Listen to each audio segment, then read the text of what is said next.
दोस्तों, स्वागत है आपका हमारे चैनल पर। आज के हमारे इस वीडियो में हम आपके लिए हॉलीवुड के one of the greatest method actor यानी क्रिश्चियन बेल की कंप्लीट लाइफ स्टोरी लेकर आए हैं। क्रिश्चियन बेल अपने जनरेशन के एक स्टैंड आउट एक्टर है। क्रिश्चियन टैलेंट और आर्टिस्टिक स्किल से लोडेड एक बहुत ही ब्रिलियंट एक्टर है। ये अपने किसी भी रोल में खुद को बहुत ही आसानी से ढाल लेते हैं, चाहे फिर वो रोल बैटमैन का हो या किसी साइको किलर का। क्रिश्चियन का ये खुद को हर तरह के रोल्स में ढाल लेने का टैलेंट ही उन्हें एक मेथड एक्टर बनाता है। तो अगर आप क्रिश्चियन बेल की कंप्लीट लाइफ स्टोरी जानना चाहते हैं और उनकी लाइफ से जुड़ी कुछ इंटरेस्टिंग बातें जानना चाहते हैं तो इस वीडियो का एंड तक जरूर देखिएगा। तो चलिए फिर बिना देरी करे बढ़ते हैं आज के हमारे इस वीडियो की तरफ।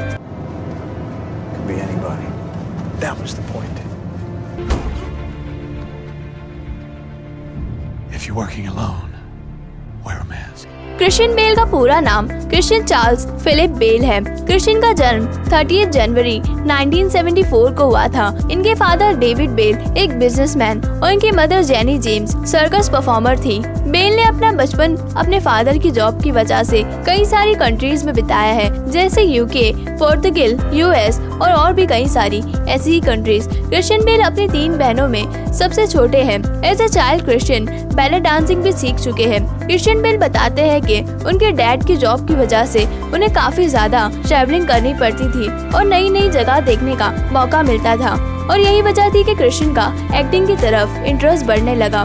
Know how to do the sort of prep stuff without it being somewhat intensive, because otherwise I just don't feel I have the इनकी सिस्टर लुइस भी थिएटर में काम किया करती थी और वो क्रिश्चियन के एक्टर बनने के ड्रीम को काफी अप्रिशिएट किया करती थी।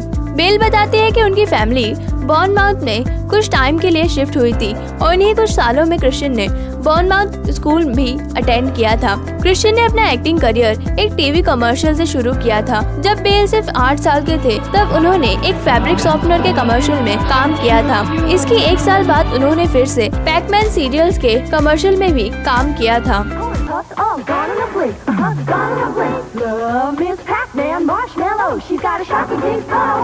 इन द ईयर 1984 क्रिश्चियन ने अपना स्टेज डेब्यू किया with the stage play the nerd. इस प्ले में इन्होंने रोवन एटकिंसन के साथ काम किया था।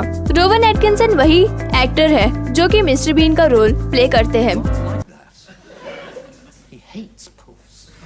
क्रिश्चियन बेल ने अपना बिग स्क्रीन डेब्यू या 1986 में एक made for television film anaesthesia the mystery of Anna से किया था। इन द ईयर 1987 क्रिश्चियन को पहली बार एक सही तरीके की बिग स्क्रीन फिल्म में कास्ट होने का मौका मिला। एक्चुअली में क्रिश्चियन ने एनेस्थेसिया द मिस्ट्री ऑफ एना में जिस एक्ट्रेस के साथ काम किया था वो थी एमी आइवरिंग। एमी आइवरिंग वाइफ है स्टीवन स्पीलबर्ग की, और एमी ने ही अपने हस्बैंड यानी स्टीवन स्पीलबर्ग को क्रिश्चियन से मिलाया था। स्टीवन ने क्रिश्चियन को फिल्म एम्पायर ऑफ द सन में एक रोल ऑफर किया और क्रिश्चियन ने इस रोल के लिए हाँ कर दी। इस रोल में क्रिश्चियन की परफॉर्मेंस को क्रिटिकली बहुत ही प्रेज किया गया था। इस फिल्म के लिए उन्हें नेशनल बोर्ड ऑफ रिव्यू की तरफ से बेस्ट परफॉर्मेंस बाय अ जुवेलियन एक्टर का अवार्ड भी दिया गया था। ये अवार्ड बोर्ड ने खास तौर पर पहली बार क्रिश्चियन के लिए क्रिएट किया था। इससे पहले किसी एक्टर को ये अवार्ड नहीं मिला था। एम्पायर ऑफ द सन में काम करने के बाद क्रिश्चियन बहुत ही ज्यादा पॉपुलर हो गए थे। उन्हें मीडिया और अपने स्कूलमेट की तरफ से बहुत ही ज्यादा अटेंशन मिलने लगी थी, लेकिन कहीं ना कहीं क्रिश्चियन को ये अटेंशन अच्छी नहीं लग रही थी। एक्चुअली में क्रिश्चियन को उनकी एक्टिंग की वजह से स्कूल में बुली किया जाने लगा था और उन्होंने सोचा कि अब वो फिल्म्स में काम नहीं करेंगे और फिल्म इंडस्ट्री से बहुत ही दूर हो जाएंगे। But luckily in the year 1989 Christian को एक फिल्म के लिए पूछा गया। ये फिल्म थी हेनरी फिफ्थ। क्रिश्चियन ने इस फिल्म में काम करने के लिए हाँ कर दिया क्योंकि इस फिल्म में केनेथ ब्रायन लीड रोल में थे। क्रिश्चियन बेल केनेथ ब्रायन को बहुत ही ज्यादा पसंद करते थे, इसीलिए उन्होंने इस फिल्म को एक्सेप्ट करके अपने एक्टिंग करियर को वापस से शुरू करने का फैसला किया। इन सभी सालों में क्रिश्चियन की एज बहुत ही ज्यादा कम थी, लेकिन फिर भी क्रिश्चियन अपने एक्टिंग के जलवे से लोगों का दिल जीत ही लेते थे। Then I decided that this is what I wanted to do, but I mean that was because my sister mainly. She started me off. She used to do dancing and acting. Year 1990s से लेकर 2000 तक Christian ने कई सारी films में काम किया, जैसे Newsies 1992, Swing Kids 1993, Little Women 1994, The Portrait of the Lady 1996, The Secret Agent 1996, Metroland 1997 और अ मिडसमर्स नाइट ड्रीम 1999। इन 10 सालों में क्रिश्चियन ने कंसिस्टेंटली कई सारी फिल्म्स में काम किया। फिर आया साल 2000 के टाइम पर इंटरनेट अपनी राइज पर था और लोग इसके यूज टू होते जा रहे थे। क्रिश्चियन ने नोटिस किया कि वो एक बहुत ही पॉपुलर ऑनलाइन सेलिब्रिटी बन चुके हैं। जिस तरह ईयर 2000 ने बहुत सी चीजों को बदला, उसी तरह इस साल ने क्रिश्चियन के करियर को भी पूरी तरह से बदल दिया। उन्हें इस साल फिल्म अमेरिकन साइको में लीड रोल मिला। अमेरिकन साइको एक ऐसी फिल्म थी जिसके बारे में आज भी बातें की जाती है।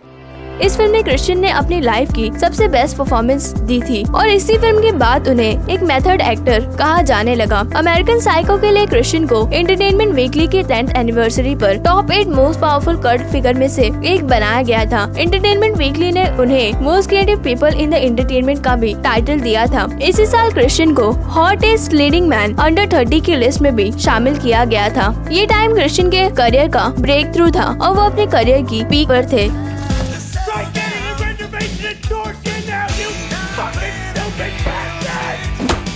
अमेरिकन साइको के बाद ईयर 2000 में ही बेल ने फिल्म शाफ्ट में भी काम किया। इसके बाद इन्होंने और 2 फिल्म्स में काम किया। ईयर 2001 में फिल्म कैप्टन कोरेलिस मैंडलिन और ईयर 2002 में रीजन ऑफ द फायर में। ईयर 2002 के बाद क्रिश्चियन को अपने करियर की और 2 कल्ट कहलाई जाने वाली फिल्म्स मिली। ये फिल्म थी ईयर 2002 की फिल्म इक्विबिलियम और ईयर 2004 की film the machinist. The machinist film के बाद क्रिश्चियन वापस से सुर्खियों में आ गए। इस फिल्म के लिए उन्होंने 40 पाउंड से भी ज्यादा वजन घटाया था। इतना ज्यादा वेट लॉस करने की वजह से क्रिश्चियन की हेल्थ पर भी काफी असर पड़ा था। उन्हें 1 साल तक इंसोम्निया से सफर करना पड़ा था।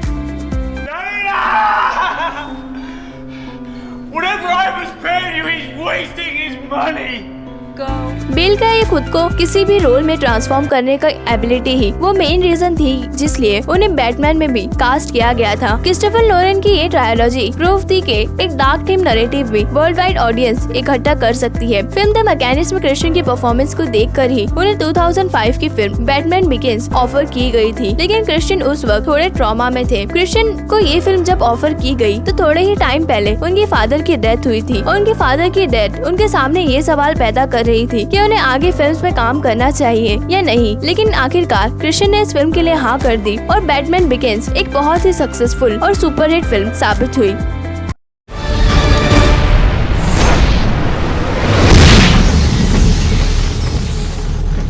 Guy dresses up like a bat. Clearly. इसके बाद क्रिश्चियन ने ये 2008 में द डार्क नाइट और ये 2012 में द डार्क नाइट राइजेस में भी काम किया। इन सालों के दरमियान इन दोनों फिल्म्स के अलावा भी क्रिश्चियन ने और भी कई सारी फिल्म्स में काम किया।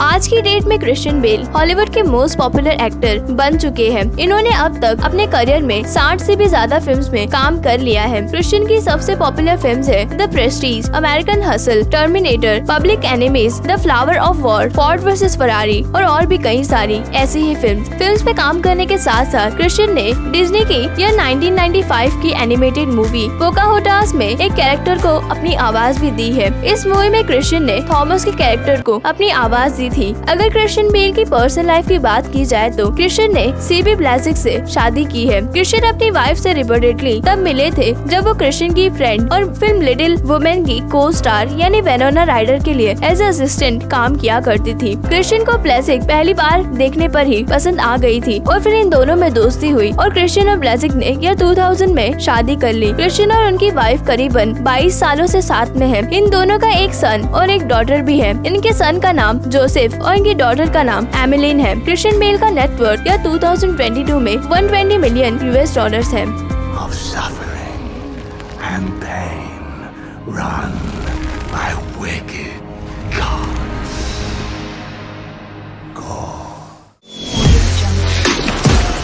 तो आज के लिए बस इतना ही। अगर आपको ये वीडियो पसंद आई हो तो इस वीडियो को लाइक कीजिए और हमारे चैनल को सब्सक्राइब कीजिए। हम इसी तरह के इंटरेस्टिंग वीडियोस रोजाना पोस्ट करते हैं। तो सब्सक्राइब करने के बाद बेल आइकन दबाना बिल्कुल मत भूलिएगा। इससे हमारी वीडियोस की नोटिफिकेशन सबसे पहले आप तक पहुंचेगी। गुड बाय, जय हिंद।